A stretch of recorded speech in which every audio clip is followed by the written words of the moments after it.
What is up, my YouTube viewers? We're back here today with at the bench, as you can see. Kind of prepping a little bit over the weekend, just kind of, you know, laying back. I wasn't really doing a lot. I'm actually kind of still prepping, believe it or not. As you can see, I'm just did some trimming, and right now I'm just kind of doing some deburring and cleaning up the tools. This episode is going to be actually like a two-part episode. We're going to do a part here at the bench for part one, and then part two is going to be at the gun range. What I'm doing is I'm loading some 223 rounds. I kind of separated out all the 5.56 that you see here, and I just pulled out 50 of them. I'm kind of trying something here. I got a heavy, basically a varmint bolt action with a 24-inch varmint barrel on it. Basically for, you know, just mostly accuracy and some hunting and stuff like that. And I got it sighted in right now at 55 grains. I think I'm using like 55 grain spear. I don't know what I'm using. I think Full Metal Jacks or something. I got like 50 of them made up. But what I did was I went out and I picked up some of the Vmaxes. Some of the 60 grain Hornady Vmax. These things are awesome. I mean, I'll show you the tips. I'm sure you've probably seen them, especially if you've been reloading. Maybe you're new to Hornady and you haven't seen them yet. But they got like a little bit of like a red tip to them. Basically just a regular 55 grain. They're 223 round. It's just a 20 caliber. So, sorry, where's that? 22 caliber. Basically you can fit it in like a 223. You can fit it in like a you know, like a 22-250 or something. But these here I'm just making 223. My rifle will not handle 5.56, so I kind of had to separate them out. These, unfortunately, they didn't need a lot of trimming, which I thought was kind of cool, but I trimmed them down anyway, so that way they're around the same, and, you know, it just makes it a lot easier. Where is my... Man, I got everything in this room, and I lose stuff, like, constantly. Did I put it away? Yeah, I probably put it away. I'm looking for my calipers. I'm just going to kind of show you where I kind of did them out to. I've kind of trimmed them all down right. They might be just like a little off, but yeah, pretty much 174.50, 55, 174.60. They're all right around there is what I trimmed in the length. There were some that were like 175, or I'm sorry, like 1.750. There's a few of those like that. So I'm like, yeah, you know what? Let me just trim them all, and that way they're all the same size. I'm not really worried about like a feeding issue or anything. It's just I'm doing an accuracy test is what I'm doing with these. I'm going to kind of get that rifle sight in for the 60 grains, and then I want to see eventually, which I'll probably do a video on, I want to see 60 grain versus 55 grain accuracy and see which one's more accurate, especially in the Savage. Basically what it is, it's the Savage Access. It's the Access 2, I believe. It's the heavy barrel version, which is kind of a rarity. You can't really just go anywhere and be like, hey, I want to get an Access heavy barrel. It's like you have to be, I think, an authorized Savage dealer that sells so many of them. There's a lot of places that can't get them. I was able to find it on online at Bud's Gun Shop, and I got it on like a crazy sale. It was only like $279 or something like that. It was right around Christmas time with the rebate, so it didn't come with a scope or it didn't come with like a weaver or anything. But I was like, yeah, you know what? For $279, let me grab it. You know, it probably is going to be a nice little gun. So, and I'm kind of making a little bit of like a precision slash varminter. So basically that's why I'm making these things. I'm kind of using the Hornady book here, and I have the Hornady. This is the Reloaders. I think it's yeah, 9th edition. So it's 1 year older than the 1 edition, I should say, before the other one. For these here, the 60 grain Vmaxes, I'm probably going to wind up using. Let's see. Let me grab it for powder. Oh man, got the dropsies today. I'm going to be using H335 for the powder. It's basically a really good powder itself. I haven't used it yet. This is going to be all new for me. This is why I'm making a video. This is awesome ball powder. I guess the only thing that got bad reviews for, if you ever use it, and it's going to suck, is it sticks to everything. I mean, you're going to have it inside of your powder dump. You're going to have to kind of like, usually what I do is I take a paper towel and I keep bringing it back and forth. I clean the powder dump with like a paper towel or something. Obviously dry. I don't put any moisture or anything on it. But this is ball powder. It's going to kind of stick to stuff. So this is kind of new. I haven't used this yet in 223 or 5.56. I may throw maybe a few of these just through the AR just to see how the AR likes them. My AR really loves 5.56 for some reason. It's more accurate. I've tested a lot of different powders and stuff. So I have H335. I mean, I've been using for the longest time. I've been using Varmint. Varmint is what I've been using for the longest time for 223-556. Matter of fact, my bolt action, I have Varmint with a 55 grains. That's why I have it sighted in for. And they're touching each other at 100 yards. But that's going to be a totally separate episode. I also have a couple others. I've tried Benchmark. Unfortunately, my gun did not like Benchmark, so this is like a whole new experience with the H335 by Hodgins. Great powder. I mean, awesome powder. So I mean, I'm kind of psyched right now.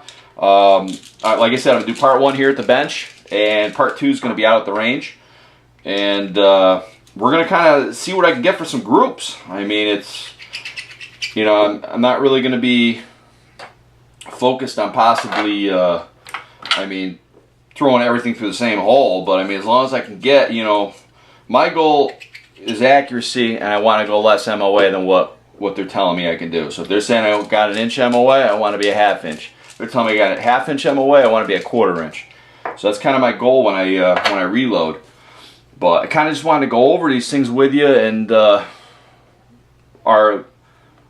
not going to bore you to death by just kind of cleaning these out and priming everything and stuff like that. But what I'm going to do is I'm going to come back to the camera when I start loading these puppies up, and I'm going to show you what I got for overall length, what I'm going to go with, and show you what they look like. But like I said, we're going to get out to the range. My range right now, they're doing some work on it. So it's open day-by-day basis here, and I got limited time as it is due to my work schedule, which is a little tough. I work emergency services, so I'm constantly working 12-hour shifts. I'm not your normal 9-to-5 job, so I'd like to thank everybody out there that does emergency services, especially veterans, police, fire, EMS, which I do. But you know, we're a different breed out there, man. This is like my this is kind of my stress relief, you know. Is make some YouTube videos, meet some new friends out there, stuff like that. But let's get back to the reload, and I'm not going to get you any sobby stories here, you know. But I'm doing 50 right now. I don't feel that I should be doing 100 of these, because if this gun does not like this powder, then it's going to be back to the drawing board again, and I'm going to be going with another powder. I do have, like I said, I tried Benchmark through at Varmint right now. It loves Varmint, so maybe I'll do some Varmint, or maybe we'll get a little crazy here. We'll do some. I got some IMR 3031. Maybe we're gonna get a little crazy and do some of that, you know. But let's just stick with the H335. You know, I'm feeling it. I'm kind of feeling H335 right now. Biggest thing that I did, I'll tell you right now, for anybody that's starting to reload 223 and 556, I'm telling you, dude, I screwed it up when I made some blackout rounds the other day, and I kind of go by. I put everything in a swage. I swage it all, man. If it's like 556, 223, I swage it. 300 blackout, I'm like, it's not really military. Well, you know what? It's silly on me. It had a few of them. The Hornadies actually were the ones that had the military crimps, so unfortunately I had to put them through the swager. Kind of ruined them. So if you're out there and you look and you're like, well, I don't think I really need to put these through a swager or check. You know what? I'm military. I check for everything now with military crimp. I don't care if it's Remington. I don't care if it's Federal. I don't care if they say they don't have military crimp. Throw it through, man, because I'm telling you right now, this is what they're going to look like, dude. I'm telling you. Man, I got the dropsies today. God, it's better to start tonight with the dropsies. I don't know if you can see that. You saw one of my pictures I posted on my Instagram? There it is. Look at that, huh? Yeah, that looks good. Here's another one. The primer's kind of sticking out on that one too, huh? Yeah. Yeah, that's why we do military crimps. Yeah, but, you know, here at American Handloader, I supposedly know better than everybody else, and got ahead of myself, and I didn't check the crimps. But I'll tell you what, let me get these things prepped and turn the camera back on. We'll load some up. I'm not going to bore you, because I know you're getting bored right now just staring at it. So I'll come back when I start loading these up. Alright, well, I got through all the prep, so I got through all the boring stuff, so I'm back now. I just basically set up the dye, I set up the powder thrower, I set kind of everything up. And boy, man, this powder is fine. I've never used H335 before. This is like new for me. It's extremely fine powder. It's kind of getting everywhere, so if you like a mess, great powder for it. If you don't like a mess, then you're really gonna not like this powder. It throws awesome. Like, it doesn't hang up. You know, sometimes in the powder thrower you get some of like the if you use Varmint or Benchmark or any type of the granulates that are a little bit big, even like the flakes, like if you use Unique or anything like that, or you know, Tight Group, they kind of get that quat. These don't even get quat. Let me show you how. I mean, here, this is just measure this out. This is like perfectly. Look how fine that is. I mean, it's super, super fine. The biggest problem is trying to get it in the shell. That's kind of what I'm finding out. The only issue really is because I'm actually spilling a little bit. You have to be careful, even with the funnel. Like, I have the RCBS, the funnel with the 22 caliber. I don't know what you want to call it. So it basically keeps the shell holder up against it, and there's no leeway. I mean, you have to leave it tight, and then obviously you pour it right in, and you're good to go. I made one already. This is the one I set it up with. Nice looking bullet. I mean, I love the Vmaxes. You know, with that little red tip on it. They're supposed to be real accurate. I'm basically just using regular good old 223 brass miscellaneous. I'm not using anything special. I'm not going any type of long range competitions. Realistically, I'm making these for just an accurate hunting load is what I'm doing. Coyote season's right around the corner. It's August right now. It's late August, so coyote season's coming up. Another, you know, in Connecticut, another couple more months. Coyote season will be here, so I'm pretty psyched. For brass. Anybody, obviously 556 brass is pretty easy to get, but any type of brass, go see my guys. Range Brass LLC. Go see Alan. Website's on the card. Also the website, if you follow me on YouTube on this channel, you subscribe to this channel, it's actually right on my channel itself. You can click on the link, go right there, order your brass. It's there pretty quick. I mean, you're getting the brass probably within less than a week. You guys are all set. You're good to go. But right now, I kind of went with, for a test, I'm going the H335 right at 21 grains. The velocity of these things are going to be 2,800 feet per second coming out of that gun. With a few, obviously. I mean, it might be, you know, a little off, but it's pretty much just about 2,800 feet per second. It should be accurate. I mean, it should basically... I'm hoping it's going to be accurate. If not, then it's back to the drawing board. Because, like I said, this powder is pretty... I mean, it's not user friendly. This powder. I'm not gonna lie. If I had to pick to do this again with this powder, I probably wouldn't. I'd probably go back to the Varmint. I do like the way it throws. I do like the way that it measures out really, really good. But man, I got the dropsies today.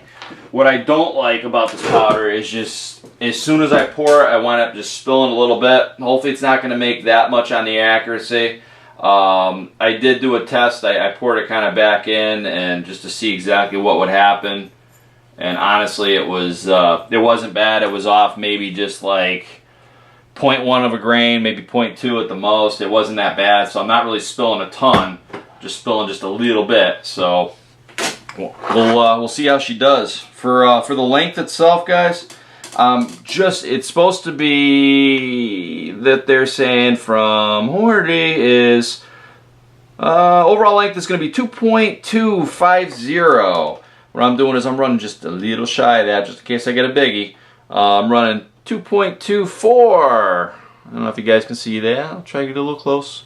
2.2485 is what this guy's reading. So I'm right below the max length of this, so it shouldn't have an issue. But you know, we're gonna basically check it out. Like I said, this powder throws amazing. You know, it's really, really, as you can see, I mean, it's not like your normal powders.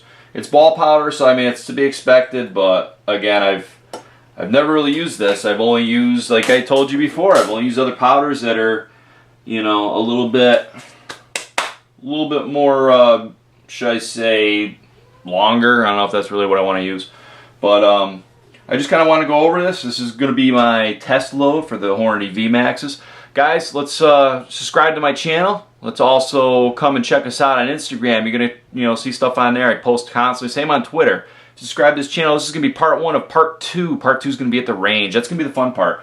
So, and then after the range, we're going to come back here to the bench and we're going to talk it over and do a synopsis of it and see what we can maybe improve on and what we can basically call it a day.